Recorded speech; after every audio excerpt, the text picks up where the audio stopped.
Solaris, Stanislav Lem. Los sueños.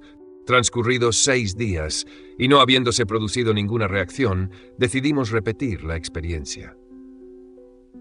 Inmovilizada hasta entonces en la intersección del paralelo 42 y el meridiano 116, la estación se desplazó hacia el sur, planeando a una altitud constante de 400 metros sobre el nivel del océano. En efecto, nuestros radares confirmaban las observaciones automáticas del sateloide. Había un incremento de actividad plasmática en el hemisferio austral.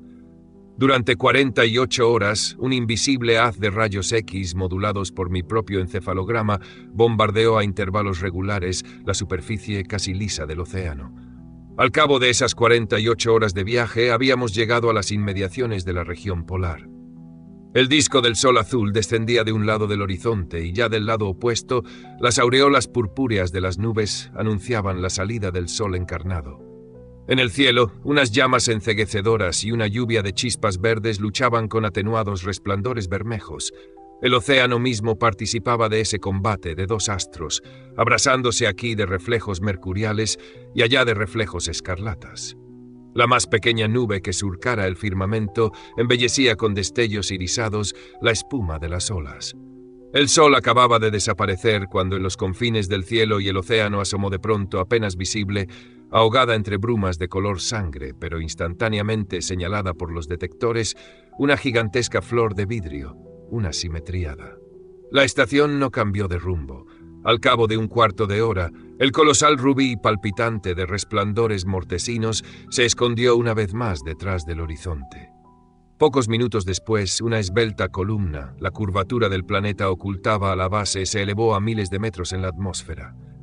Ese árbol fantástico que crecía derramando sangre y mercurio era el fin de la simetriada.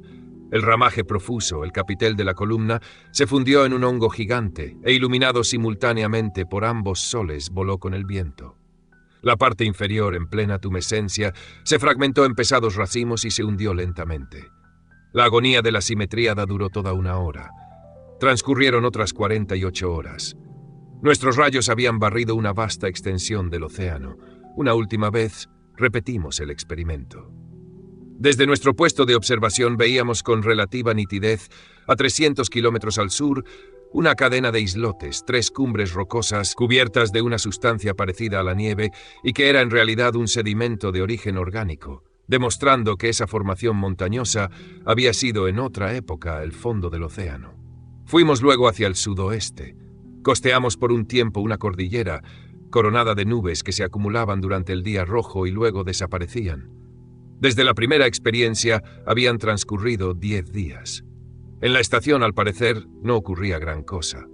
Sartorius había programado los experimentos que se repetían automáticamente a intervalos regulares. Io ignoraba incluso si alguien verificaba el buen funcionamiento de las instalaciones. En realidad, la calma no era tan completa como parecía, pero no a causa de actividades humanas. Io temía que Sartorius no pensara seriamente en abandonar la construcción del disruptor. ¿Y cómo reaccionaría Snout cuando se enterase de que yo lo había engañado de algún modo, que había exagerado los peligros a que nos exponíamos si intentábamos aniquilar la materia neutrínica? Ninguno de los dos, empero, había vuelto a hablarme del asunto, y yo me interrogaba sobre las razones de ese silencio. Sospechaba vagamente que me escondían algo y que trabajaban en secreto.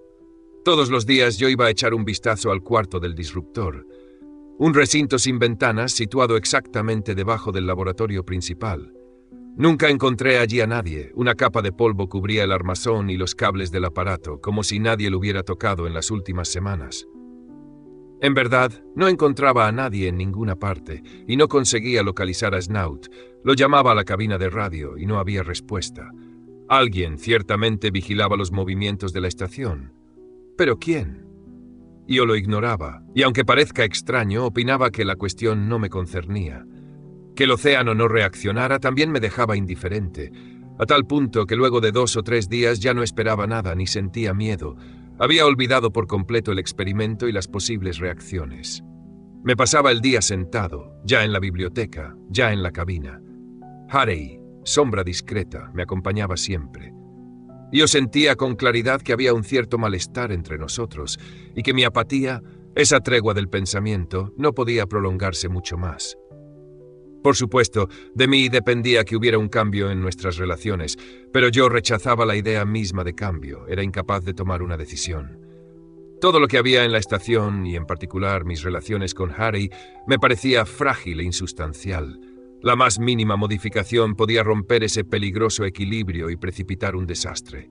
¿De dónde me venían tales impresiones? Yo no lo sabía.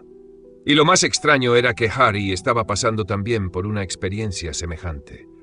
Cuando hoy evoco aquellos días, pienso que esa impresión de incertidumbre, de prórroga, ese presentimiento de un cataclismo inminente, eran provocados por una presencia invisible que se había aposentado en la estación y que se manifestaba también en los sueños. No habiendo tenido nunca, ni antes ni después, visiones semejantes, decidí anotarlas, transcribirlas aproximadamente, dentro de los límites de mi vocabulario, advirtiendo que solo se trataba de ideas generales y apenas fragmentarias, casi por completo despojadas de un horror inenarrable. En una región indistinta, en el corazón de la inmensidad, lejos del cielo y de la tierra, sin suelo bajo mis pies, sin una bóveda por encima de mi cabeza, sin paredes, sin nada, estoy encerrado en una materia desconocida. Mi cuerpo se ha impregnado de una sustancia muerta, informe. O mejor dicho, no tengo cuerpo, soy esa materia extraña a mí mismo. Manchas nebulosas de un rosa muy pálido me circundan, suspendidas en un medio más opaco que el aire, pues solo alcanzo a distinguir los objetos en el momento en que ya están muy cerca de mí. Pero entonces, cuando los objetos se acercan, tienen una nitidez extraordinaria, se me imponen con una precisión sobrenatural. La realidad de todo cuanto me rodea tiene a partir de ese instante un incomparable poder de evidencia física. Al despertar pienso que acabo de abandonar el mundo de la vigilia, y todo cuanto veo me parece entonces difuso e irreal. Así pues comienza el sueño. A mi alrededor algo espera mi consentimiento, mi conformidad, una aquiescencia interior y sé, o más bien algo sabe en mí, que no me conviene ceder a esa tentación desconocida, pues cuanto más promisorio parezca el silencio, más terrible será el fin. O más exactamente, no sé nada de todo eso, porque si lo supiera estaría asustado, y yo nunca estaba asustado. Espero.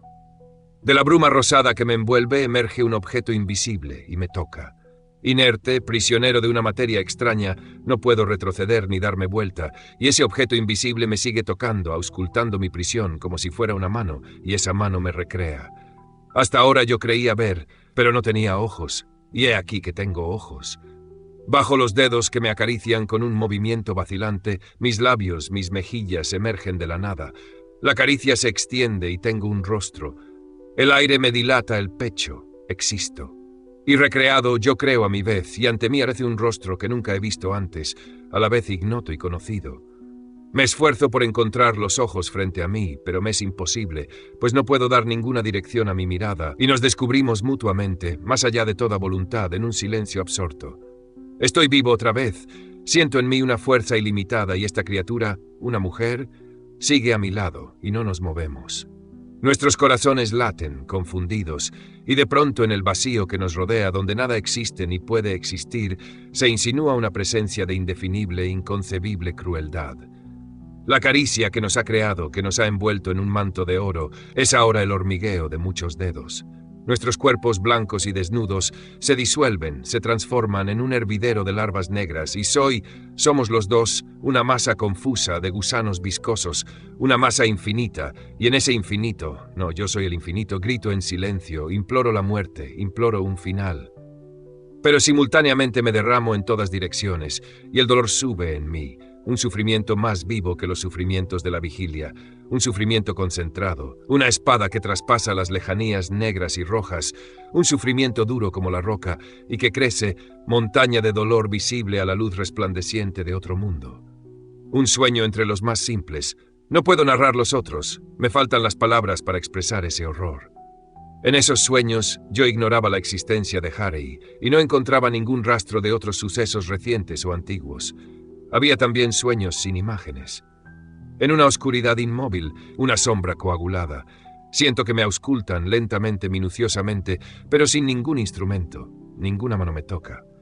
Me siento, sin embargo, penetrado de lado a lado. Me desmenuzo, me disgrego, ya solo queda el vacío, y a la nada total sucede el terror. Solo recuerdo precipita aún hoy los latidos de mi corazón. Y los días se sucedían, opacos, siempre semejantes. Yo era indiferente a todo, solo temía la noche y no sabía cómo escapar a los sueños. Harry no dormía. Tendido junto a ella, yo huía del sueño.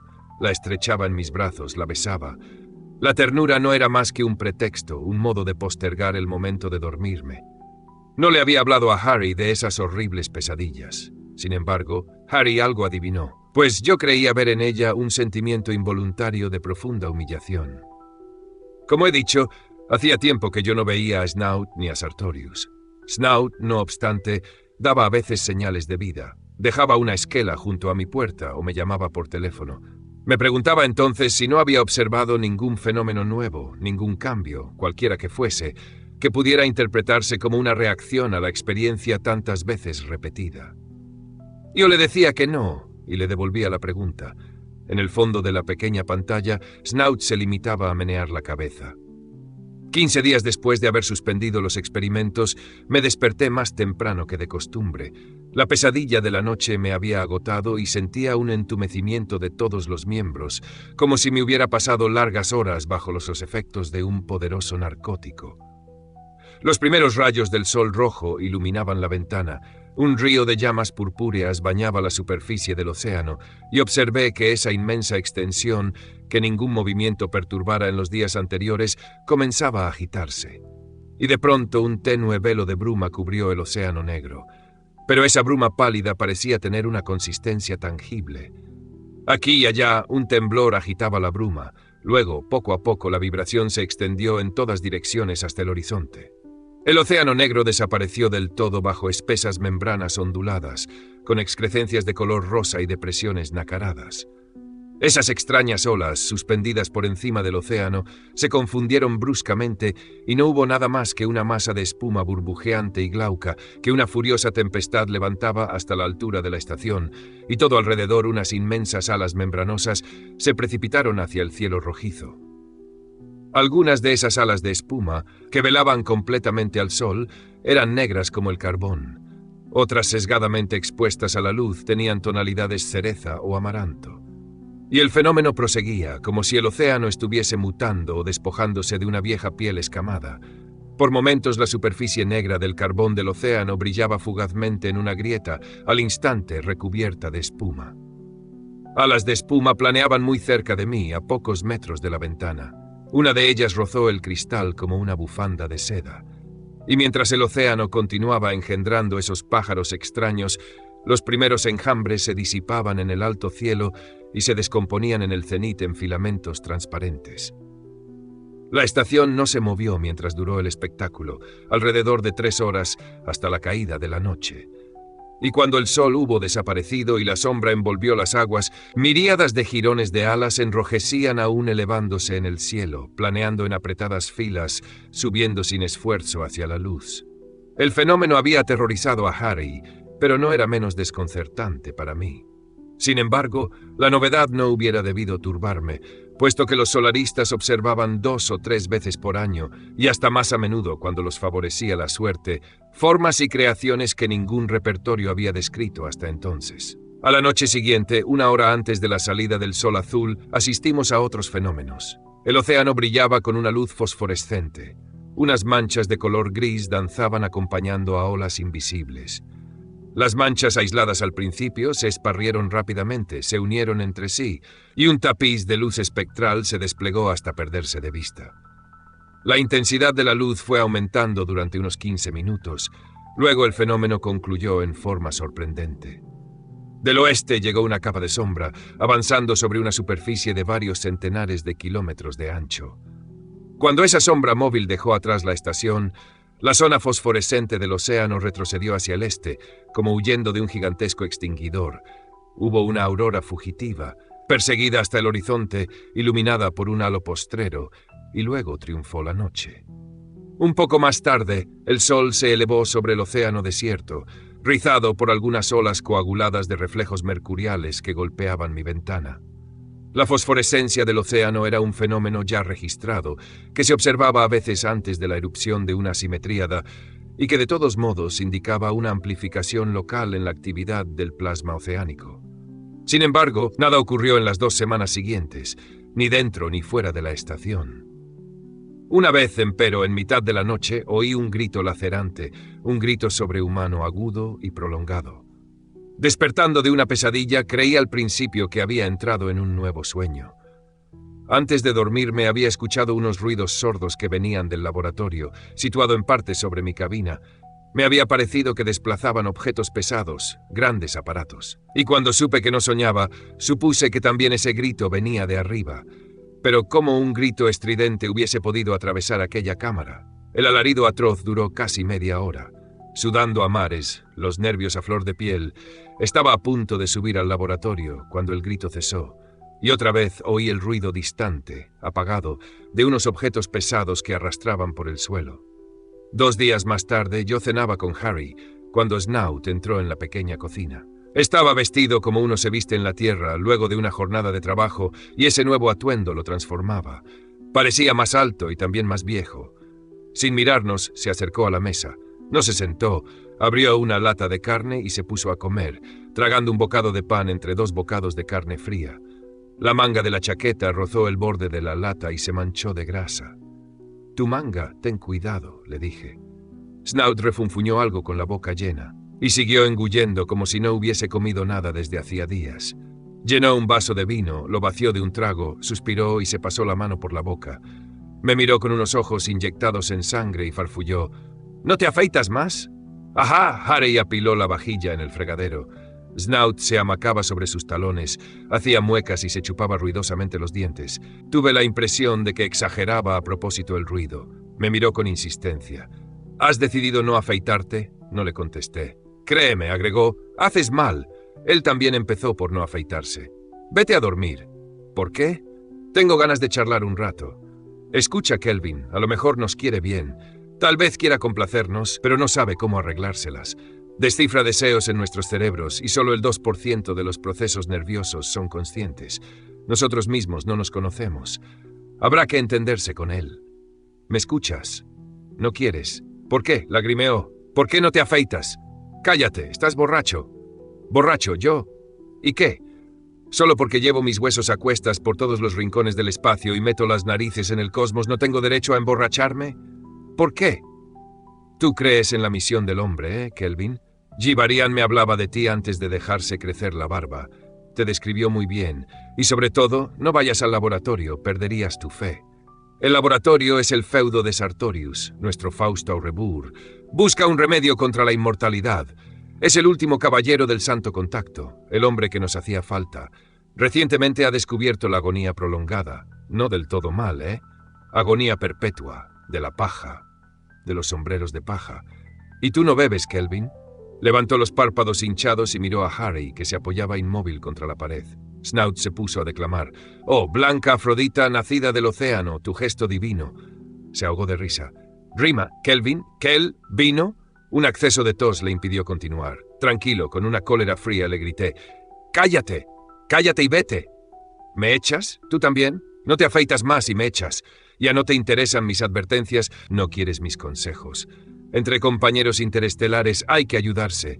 Óyeme, Kelvin, podemos bajar, abrir los ojos de buey y llamarlo. Quizá nos oiga, pero ¿cómo se llama? Le hemos puesto nombre a todas las estrellas, a todos los planetas, cuando probablemente ya tenían nombre. ¡Qué insolencia la nuestra! Ven, bajemos. Le explicaremos a gritos que nos ha jugado una mala pasada y conseguiremos conmoverlo. Construirá para nosotros simetríadas de plata. Nos rezará unas plegarias aritméticas. Nos enviará ángeles teñidos de sangre.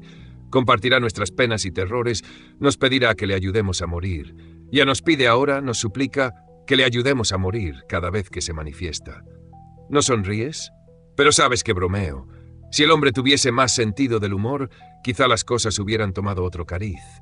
¿Sabes qué pretende Sartorius? Un castigo, que todas las montañas del océano griten a la vez.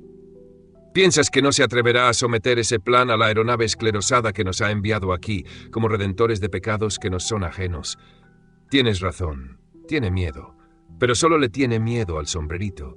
No le mostrará a nadie el sombrerito, no tendrá ese coraje, nuestro Fausto, y yo callaba. Snout se balanceaba cada vez con más violencia. Las lágrimas le resbalaban por las mejillas y le caían en la ropa.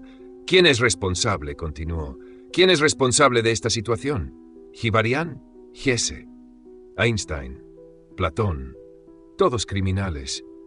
Piensa un poco. En un cohete el hombre puede estallar como una burbuja, o petrificarse, o consumirse, o perder de golpe toda la sangre sin haber tenido tiempo de gritar, y ser solo un montoncito de huesos que gira entre paredes blindadas, según las leyes de Newton corregidas por Einstein, esos mojones del progreso. Altas las cabezas, emprendimos el viaje sublime, y henos aquí, hemos llegado. Mira nuestro triunfo, Kelvin, mira nuestras celdas, esos platos irrompibles, esos fregaderos inmortales, esta cohorte de fieles alacenas, de armarios abnegados. Si yo no estuviera borracho no hablaría así, pero un día u otro alguien lo haría, Kelvin.